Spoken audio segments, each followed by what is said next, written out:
Hello everyone, welcome back to my channel. Today I will make beet soup. We call it in Ukrainian Borscht. The weather is cold today. I just thought I'm gonna make soup. These are all the ingredients: celery, beets, 2 onions, cabbage, but I don't have to use them all. Carrots and tomato soup, or you can use canned tomatoes. And I have frozen beans in my freezer. I'm just gonna start chopping this.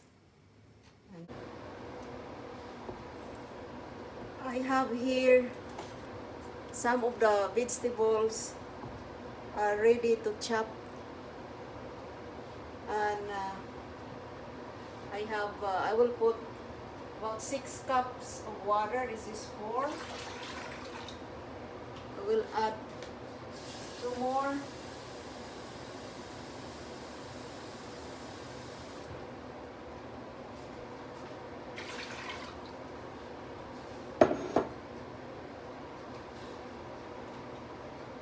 Turn the stove to medium heat, and I have here about 1 cup of carrots and 1 cup of celery and 1 cup of onion. Dump everything there, and beets, chopped beets, and potatoes, about 2, and I just use one beets, 1 beet, and it's about 3 to 4 cups.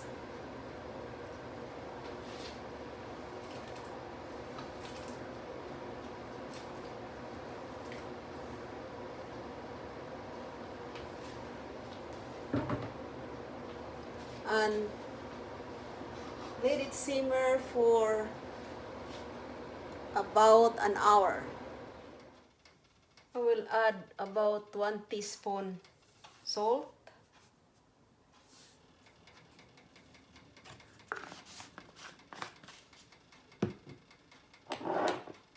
a dash of pepper, and a bay leaf, about 2 bay leaves. Sit this for an hour. While my soup is cooking, I will fry this sliced cabbage and onions. About 2 tablespoons of oil, any kind of oil you want.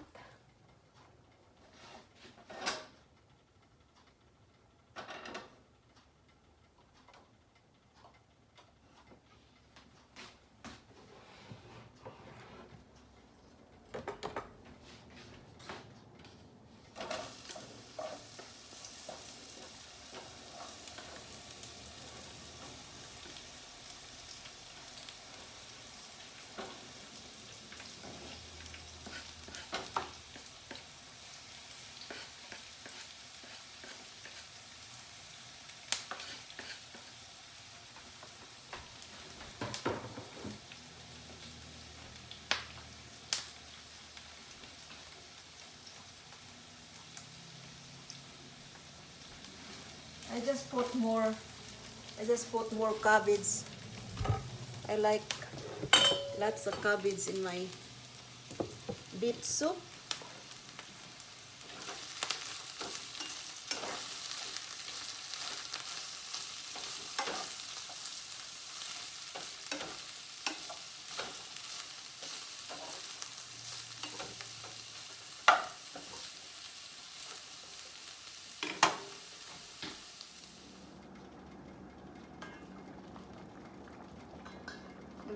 vegetables are tender.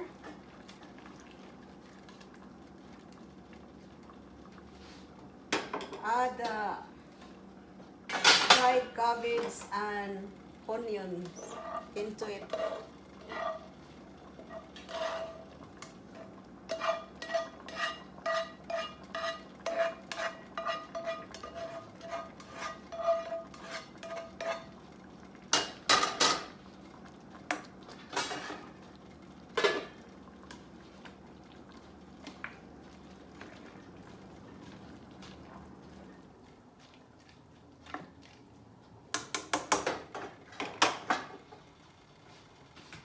And the tomato soup.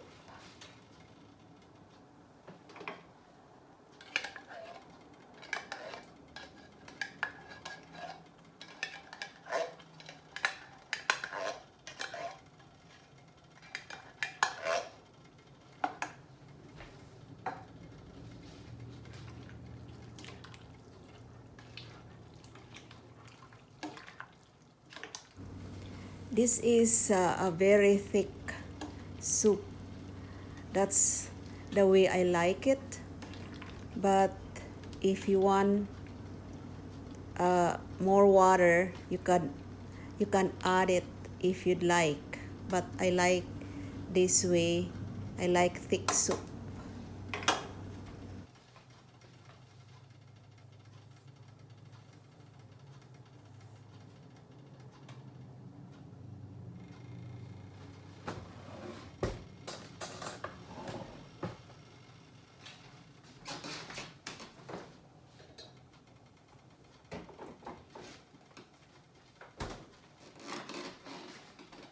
The last is add 1 tablespoon of lemon juice.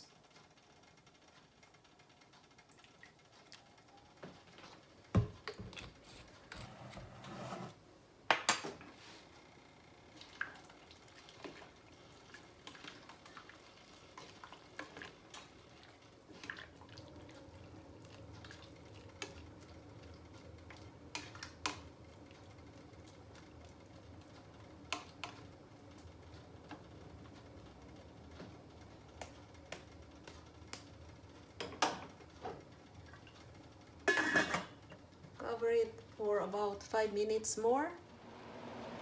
Beet soup is ready, guys.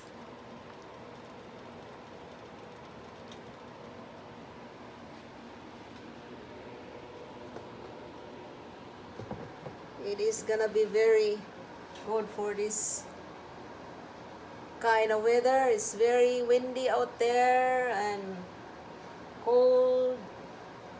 Gonna have a soup for supper. Okay. Thank you very much for watching my video.